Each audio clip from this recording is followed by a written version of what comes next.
Assalamualaikum warahmatullahi wabarakatuh. Perkenalkan, nama saya Nafira Mesyafani dengan NPM 2422011106. Di sini saya akan menggambar sel prokariotik dan menjelaskan sel prokariotik.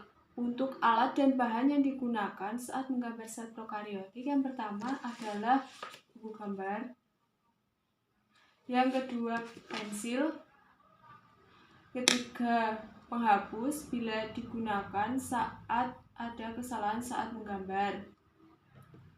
Yang ketiga, pewarnanya bisa menggunakan spidol maupun pensil warna. Di sini sebelum saya menjelaskan sel prokariotik, saya akan menggambar terlebih dahulu sel prokariotik.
Saya akan menjelaskan tentang pengertian sel prokariotik, fungsi dan bagian komponen sel prokariotik.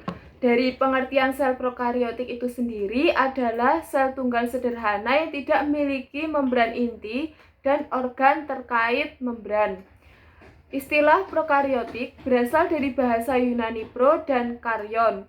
Pro artinya sebelum dan karyon artinya inti. Jadi, sel prokariotik berarti sebelum inti.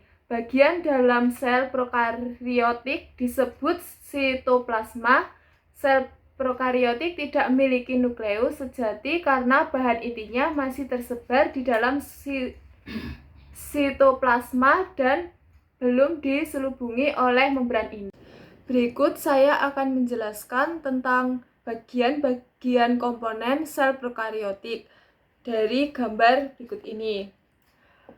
Pertama, membran plasma. Membran plasma yang berada pada bagian ini,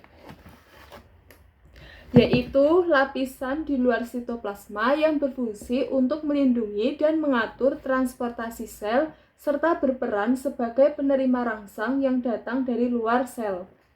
Berikutnya ada sitoplasma. Sitoplasma ada di bagian yang ini. Sitoplasma adalah bagian sel berisi cairan yang berfungsi sebagai tempat berlangsungnya metabolisme sel.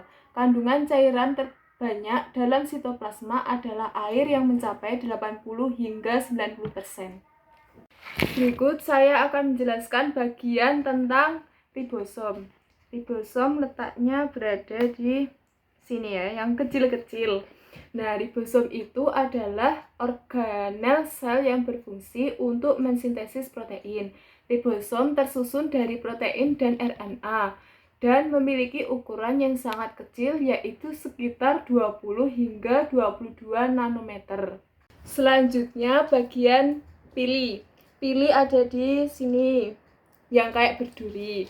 Pili itu adalah pada sel prokariotik berfungsi sebagai alat untuk melekatkan sel bakteri ke permukaan substrat dan mentransfer materi genetik.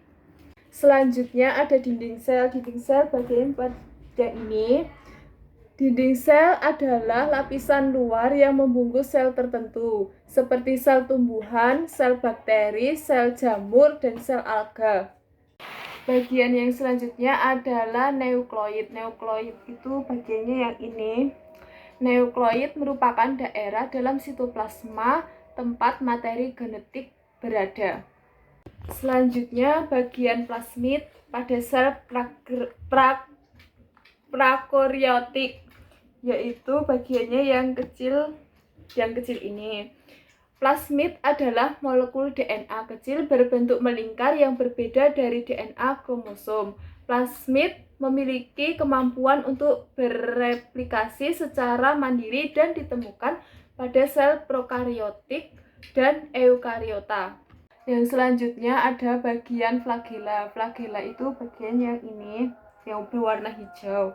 Flagela adalah bagian yang disusun oleh mikrotubulus yang memiliki fungsi dalam pergerakan sel. Yang selanjutnya ada bagian kapsula. Kapsula bagiannya yaitu yang ini, yang oranye. Itu adalah struktur pelindung sel ketiga setelah dinding sel dan membran plasma.